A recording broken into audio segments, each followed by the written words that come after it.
안녕하세요. 브라질의 손영수입니다. 지금 1150만 명이 지금 확진을 받았고 또 거의 28만 명이 사망한 브라질 소식 여러분에게 추스려서 오늘 공유하겠습니다. 시작하기에 앞서 구독 버튼 꼭 눌러 주십시오. 부탁합니다. 지금 현재 백신 접종자는 전국적으로 1100만 명 정도 된다고 합니다. 여기에는 당연히 1차와 2차 접종자 수를 모두 합한 겁니다. 그러니까 인구가 한 2억이 되는데 1100만 명이면은 지금 10%가 채 안 되는 겁니다. 당연히 백신은 모자르고 있고요. 이로 인하여 접종은 자꾸 미뤄지고 있고 사람들의 이동도 많이 제한받고 있습니다. 지난주만 해도 그러니까 3월 첫째 주, 둘째 주만 해도 거의 50일간 매일 2,000명 이상의 사망자, 또 지난 3월달 중반에는 2,300명, 2,500명 이상이 사망했습니다. 그래서 이제 이게 너무나 많이 사망하면서 주정부와 시정부에서는 한시적으로 3월 중반까지, 그러니까 후반까지 모든 영업을 금지해라. 그러니까 필수 항목을 제외한 금지하라고 해서 이동이 많이 줄었고요. 그로 인해서 또 사람들이 또 연일 뉴스에 많이 죽고 있다고 하니까 아마 이제 조심하는 사람, 그리고 또 뭐 열린 곳이 없으니 당연히 뭐 이동에 제한을 받으니 갈 곳이 없어서 그런지 지난 이제 14일에 발표된 사망자 수를 보면 드디어 1127명, 그러니까 거의 절반으로 줄었습니다. 이게 좋은 소식입니다. 사망자나 이 확진자나 이게 항상 올라가는 그래프를 보면 올라가다가 꺾이는 순간이 중요하고 이게 어느 정도 유지되느냐에 따라서 지금 현재 이제 뭐 걷잡을 수 없이 이제 퍼지고 있는 이 바이러스가 이게 없어지는 건 아닙니다. 당연히 이 격리로 인하여 그러니까 이제 사람들이 봉쇄해서 이 이동이 줄어들면은 당연히 확진자와 이제 사망자가 이제 크게 줄 것입니다. 그렇기 때문에 이제 모두 조심해야 됩니다. 지금 상파울로 주 같은 경우에는 저녁 8시 이후 영업 금지와 또 지난주에 발표한 거에 의하면은 또 외출 금지까지 했습니다. 그러니까 이제 일반인들이 8시 이후에도 돌아다니지 마라. 또 상파울로 시에서는 또 요번 주 이제 수요일부터 그러니까 17일부터 4월 5일까지 전면 수업을 금지시켰습니다. 수업이 아무래도 있다 보면은 원래 뭐 30% 정도만 수업을 받는다고 해도 부모들이 이제 이동하다 보니까 이게 좀 문제가 많으니까 좀 조심하라는 거로 얘기하지만 학생들은 작년부터 올해도 그렇고 아직 못 간 아이들이 많습니다.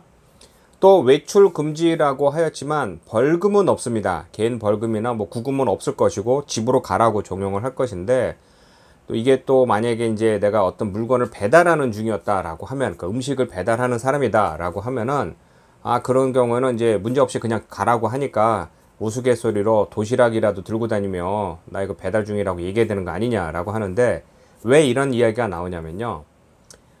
지금 현재 사람들이 많이 갈 곳이 없고 답답하고 하자 요번 이제 오늘부터 대형 건축자재 매장도 지금 영업 금지가 됐습니다. 그러니까 필수 항목 중에는 뭐 병원, 뭐 주유소, 약국, 빵집 뭐 이런 것이 있었는데 슈퍼마켓 있었는데 건축자재 대형 매장, 그러니까 대형 건축자재 매장이 어마어마하게 크죠. 이런 곳에 왜 이 운행 영업 금지가 됐냐면은 사람은 나가지 말라고 해서 안 나가는 게 아니고요. 하지 말라고 안 하는 것이 아닙니다. 그러니까 뭐냐면 사람들도 만나고 싶고 또 활동적으로 움직이고 싶은데 이게 하지 말라 그러니까 대형 건축자재 매장에 사람이 미어 터진 겁니다. 왜?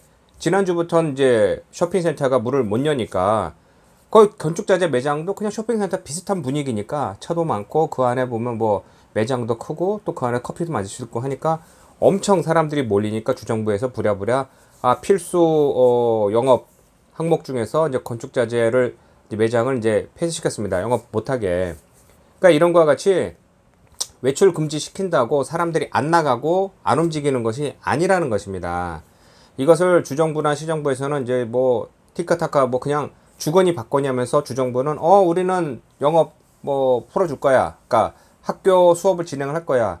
당연히 전체 이제 주를 이제 책임지는 주지사니까 그렇게 얘기하는데 대다수 인구가 사는 상파울루 시에서는 그 얘기 듣고 한 4일인가 있다가 나는 시장 권한으로 이 상파울루에서 전면 수업을 금지한다. 그러니까 이게 티카타카 주거니 받거니 하면서 이렇게 막는데 이게 왜 잘못됐냐고 제가 말을 하냐면요. 작년에도 그랬지만요. 쥐려면 꽉 쥐든가 풀려면 팔딱 푸든가 해야 되는데 나는 풀고 얘는 쥐고 얘는 쥐고 나는 풀고 하는 식으로 해서 계속해서 이렇게 하면요. 이러지도 저러지도 못한다는 겁니다. 그러니까 작년에 삽질한 거 보면은 일부 길에서 한 구간만 막으면 사람들이 이동하지 않겠지. 웬걸요? 그 길을 돌아서 다니는 거죠. 그러니까 그 또 몇 시부터 몇 시까지는 차량 운항하면 안 하겠지. 웬걸요? 택시나 다른 차를 가지고 나오는 거죠. 그러니까 이런 식으로 시장과 주지사가 자꾸 삽질을 하니까 이게 지금 현재 상황이 경제가 지금 되게 힘들고요. 또 하나는 안타까운 거는 작년과 지금하고 뭐가 차이가 있냐 이거예요. 1년간 견뎌왔는데 더 상황이 안 좋아서 지금 현재 참 답답한 상황입니다. 이렇게 사람들이 많이 바이러스를 안 무서워하고 돌아다니며 많이 걸린 거는 지난번에도 제가 동영상에 말씀드렸지만 가장 중요한 건 카니발이었죠. 카니발 휴일이 아니라고 정부에서 얘기했지만 사람들은 많이 몰려다녔고 바닷가 갔고 친구들과 모여서 파티하고 그 여파가 지금 오는 것입니다. 또 어제 뉴스 나온 거에 의하면은 유명 축구 선수와 유명 가수가 상파울루에 있는 이제 불법 카지노에서 걸려들었는데요. 먼저 카지노는 브라질에 1945년도부터인가 브라질에서는 금지됩니다. 그러니까 여긴 사행성 게임을 할 수가 없고요. 카지노가 없는데 카지노 규모도 한 200명이 들어간다는 거는 좀 어마어마한 것이고 그 안에 유명 인사들과 누구들 다 같이 거기서 파티를 했다라는 거는 그만큼 높낮이를 떠나서 많은 사람들이 그냥 몰리고 싶다는 겁니다. 또 현재 상파울루 주에서는 50세 이하 환자가 지금 한 일주일간 35% 상승했다고 하는데요. 그들은 술 먹고 돌아다니며 뭐 그냥 몸이 아프면은 또 견딥니다. 그러니까 견뎌서 참고 괜찮게 하다가 상태가 악화돼서 들어가는 경우가 많습니다. 그러다 보니 젊은이들이 죽는 게 지금 엄청나고요. 한 사람은 1월 초에 딸과 같이 그냥 등사무소 가서 결혼식만 이제 그 앞에서 그냥 간단한 결혼식만 해서 이제 등록을 했고요. 하객으로 온 사람들 다 합쳐서 한 60명과 그냥 보내기 이제 좀 안타까우니까 저 집에 가서 맥주 한잔 합시다. 그래서 맥주 한 잔씩만 하고 갔는데 거기 걸린 사람들이 확진을 걸려서 50일간 생사를 이제 사투하다가 10kg 빠져서 이제 얼마 전에 꼈다고 합니다. 그러니까 얼마나 무모한 짓이냐 이거죠. 왜 마스크 벗고 왜 맥주 마셨냐 이거죠. 또 한 지역에서는 증조 할머니 또 33살 먹은 엄마가 코로나 바이러스 죽었고요. 태어난 지 6개월 된 딸도 지금 코로나 바이러스 걸려서 폐에 좀 이상이 발견됐다고 합니다. 당연히 할아버지와 또 아빠도 지금 걸려서 지금 생사를 지금 사투하고 이제 싸우고 있는데 잘못하면 이제 천하의 고아가 되는 것이죠. 원래부터 마스크 쓰면서 조심했다고 하지만 조금도 이렇게 풀면 안 되고요. 저도 좀 작년 말부터 올 초까지만 해도 좀 날씨도 뜨겁고 하니까 좀 많이 좀 풀어졌는데 누가 저를 만나든가 하고도 아닙니다. 이건 뭐 특히 한국에선 요즘에 다시 또 풀면서 더 사람들 많이 몰리고 하는데 아닙니다. 그냥 전화로만 하고 이건 뭐 조심해야지. 이거 점점 퍼지고 있는 상황이고요. 또 새로 P1이라고 해서 원래 영국에 시작된 변이가 또 아마존까지 가서 P1이라고 해서 젊은이들을 대상으로 많이 퍼지는 이 바이러스가 또 그 중에서 또 변종이 발견돼 2484K라는 또 변종이 발견됐다고 합니다. 이건 또 마스크 안 쓰고 이 병에 걸리는 사람들로 인해서 계속 이제 변이가 된다고 하니까 또 이제 주시하고 있는데 이거 조심해야죠. 이거 참 답답할 뿐입니다. 볼소나로 대통령은 원래부터 마스크 쓰지 마라, 격리하지 마라, 필요 없다, 뭐 클로로킨이라는 약이나 먹어라, 뭐 이렇게 했는데 사망률이 계속 올라가고 있고요. 또 그로 인해서 이제 대통령 이제 지지율이 급격히 하락하자 이제 격리를 하지 말라고 좀 계속 얘기하지만 마스크를 좀 쓰고 뭐 백신을 좀 해야겠다, 백신이 중요하다라고 지금 얘기하고 있습니다. 그러니까 이제 100% 말을 바꿔서 그런 건 아니라 자기도 가만히 이렇게 두면 안 될 것 같아서 이제 백신을 빨리 접종해서 내가 백신을 찾고 있다, 백신을 가져왔다 이렇게 홍보하면서 지금 바꾸고 있는 상황이고요. 현재 지금 파주엘로라고 하는 보건부 장관은 작년에 한 명의 이제 보건부 장관은 경질됐고 두 번째는 일주일 만에 사퇴했고 지금 장관은 원래 군입니다.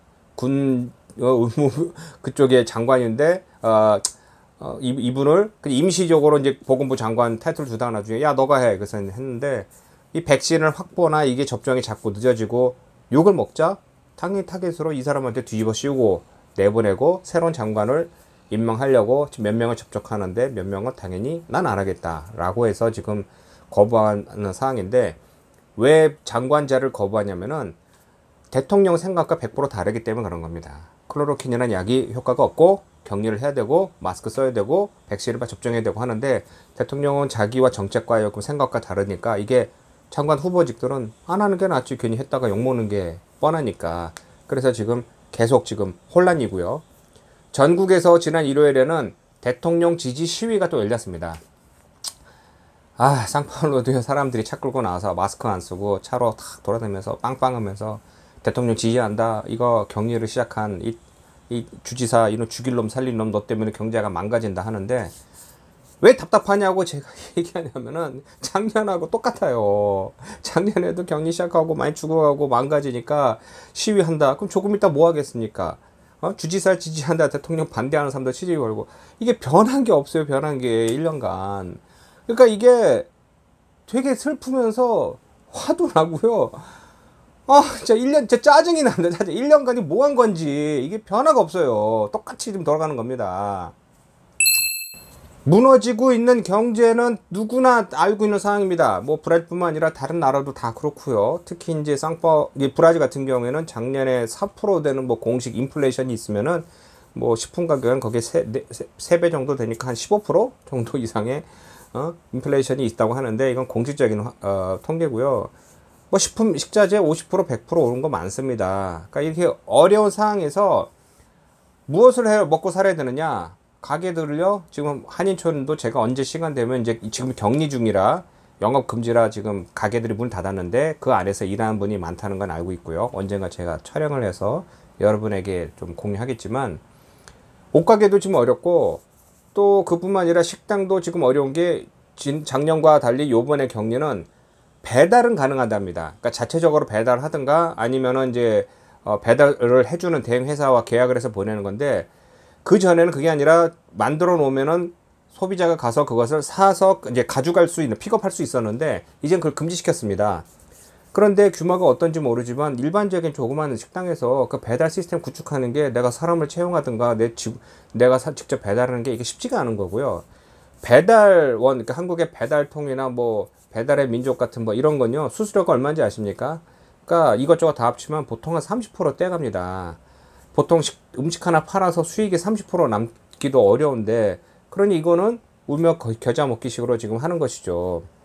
한 그 식당은 17만 헤아리니까 뭐 지금으로 하면은 한 달에 한 3만 불 이상 되는 이제 그런 매출을 올리던 식당이었는데, 이게 작년에 이렇게 어려워지면서 돈이 모자르니까 운영비를 한 10만 불을 또 정부나 은행에서 융자를 해서 지금 돌아가고 있는데, 지금은 매출이 0이죠. 0으로 떨어져서 지금 이거 빚만 뭐 있는데 이걸 어떻게 갚을지도 모르겠고, 직원들 어떻게 다 내보내야 되는지 모르겠고, 이게 상황이 지금 어려운 상황이죠. 또 한국이나 뭐 북유럽이나 뭐 이런 쪽에는 지금 항공이나 호텔이 지금 다시 살아나는 게, 이제 좀 활동도 줄고 또 이렇게 좀 경제가 또 살아나니까 여행하는데, 지금 팬데믹 시작 후 이제 항공사들의 이제 비행 스케줄이 70%까지 다시 회복하고 있었습니다. 브라질도. 근데 다시 지금 격리가 시작되니까 35%뚝 떨어졌고요. 이러면요, 항공객뿐만 아니라 호텔, 뭐 관광, 거기서 같이 일하는 사람들 다 망하는 거죠. 그러니까 이게 지금 현재 굉장히 지금 어려운 상황입니다. 경제 이야기를 조금 더 하면요, 지금 현재 그 주가, 상파울에서 가장 큰 보베스파 이 주가 같은 거 보면은 사실 2020년 초와 비슷합니다. 지금 지수가요. 그러니까 미국이나 뭐 다른 나라 보면 뭐 주가가 들쑥날쑥하면서 지금 엄청난 돈이 몰리고 있는데, 브라질은 아직 2020년 초기와 비슷하다는 거는 그냥 공적으로 보면 뭐 작년에 하락한 걸 다시 회복했다 뭐 이렇게 될 수도 있지만, 사실은 이제 더 성장할 수도 있는 건데, 지금 현재 코로나 바이러스로 이렇게 지금 어려운 상황이고요. 이걸 보고 브라질 주식에 뭐 투자하겠다는 분이 몇 분 연락 주셨는데 모르겠습니다. 저는 그쪽에는 제가 권장하고 싶지는 않고요. 환율도 이제 5.55 뭐 이렇게 5.6 이 정도 되는데, 이게 뭐 지지난주 같은 비슷한 환율인데, 지난주에는 갑자기 이제 5.8 이상을 올라간 게, 룰라 대통령이 어쩌다가 뭐 다시 이렇게 뭐 대선 후보로 나올 수 있다라고 하니까 뭐 요동쳤다가, 아직 그게 확정된 사항이 아니라고 하니까 지금 다시 5.5로 지금 머물고 있고요. 이게 재작년, 그러니까 그쵸, 작년 초 이 전 세계적인 이 코로나 바이러스 사태가 일어나기 전에는 4해할 때였습니다. 4.1, 뭐 4.2 정도였는데 그때와 비교해서 지금 거의 한 40% 이상 환율이 올라서 이게 지금 누구나 다 지금 어려운 상황입니다.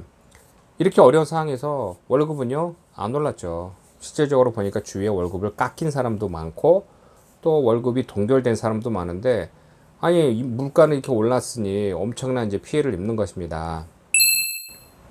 정부는 이런 어려운 상황에서 작년과 비슷한 것을 지금 준비하는데 무엇이냐, 월급과 노동 시간을 최대 25% 줄이는 것을 이제 논의 중에 있습니다. 그러니까 이게 일 덜 하고 월급을 덜 줘라 라고 하는데, 이것을 월급 받는 사람 입장에서는 아니 월급을 줄이면은 그럼 난 어떻게 살라고, 어려운 건 알겠는데, 근데 이제 노사와 이제 뭐 정부에서는 일 덜 하니까 좀 덜 받아 뭐 이렇게 하는데, 이 일이 제일 어렵고요. 또 실업 수당도 지금 주면은 이거를 매월 10%씩 깎는 또 방안이 또 있습니다. 그 연방 정부가 이제 제시한 게, 그러니까 이제 처음에 만약에 100불 받는다. 그 다음 달에는 90불. 그리고 그 다음에 되는 이제 89불, 9불 뭐 이런 식으로 자꾸 깎는다는 겁니다. 그래서 맨 마지막에 5개월 동안 받을 수 있는데 맨 마지막에는 지금 최저임금과 똑같은 1100헤아를 받으라고 하는데, 혜택이 늘리는 게 아니라 지금 줄이는 상황이죠. 그러니까 이게 경제가 어려워서 어쩔 수 없이 일어나는 상황이라고 하지만, 또 연방 정부 이제 재무장관은 작년 초에 이 팬데믹으로 인해서 브라질은 50억 헤알, 50억 헤알이면은 지금 그러니까 달러로 보면 10억 불 정도 될 거다라고 했는데, 지금 5천억이 들어갔어요. 5천억 헤알이. 그러니까 이게 10배 이상의 돈이 지금 예산이 썼으니까 팬데믹이 지나가더라도 이게 다시 회복하는데 시간이 엄청 걸릴 겁니다. 그러면 사회 전반적으로 이래저래 이제 어려움이 계속 있을 것이라고 예상돼요. 참 안타깝습니다. 마지막으로 이게 제가 희망을 잃지 말자고 사는 게, 지난 2016년 브라질에서 볼리비아로 축구 경기하러 가던 이제 비행기가 기름이 모자라서, 그러니까 이제 항공료를 이제 항공사가 돈이 없으니까 조금 이렇게 계산해서 넣었다가 정확하게 도착했는데, 그쪽 볼리비아 항공사에서 문제가 있어서 한 바퀴 돌아라, 지금 못 내린다라고 하니까 한 바퀴 돌다가 기름이 완전 바닥이 나서 추락한 경우가 있었습니다. 그때 유명한 사건으로 인해서 선수들과 포함, 기자 다 포함해서 한 71명이 사망했고 6명이 이제 간신히 살아남았습니다. 그래서 이제 참 비극적인 이런 사건이었는데요. 그때 살아남았던 볼리비아인이 요번에 또 새로운 또 일자를 드디어 이제 회복하고 오래 있다가 항공계 쪽에 무슨 일자리가 있어서 일자리 있는 곳으로 버스를 타고 이동하다가 안데스 산맥이 굉장히 험합니다. 길 낭떠러지가 많고요. 근데 거기서 버스가 한 100m 이상 된 골짜기로 굴러 떨어져서 한 22명이 이제 사망했는데, 그 중에서 기적적으로 살아남았다고 합니다. 그래서 자기는 운이 좋았다라고 생각하지는 않고 사는 게 이렇지 이렇게 좋거니를 했는데, 어쨌든 저도 보면서 감명을 받는 게, 2번의 그런 큰 사건을 받은 사람도 일어나는 것과 같이 우리 어렵지만 또 계속해서 이겨내는 수밖에 없습니다. 제가 밝은 얼굴로 밝은 소식, 재미있는 소식을 전해드리고 싶지만 그러지 못하는 지금 현실이 굉장히 안타깝습니다. 그래도 다음에 또 시간이 허락한다면 여러분에게 좋은 소식을 올리겠습니다. 다음에 꼭 좀 건강하게 뵙는 그날까지 우리 모두 웃으며 삽시다. 고맙습니다.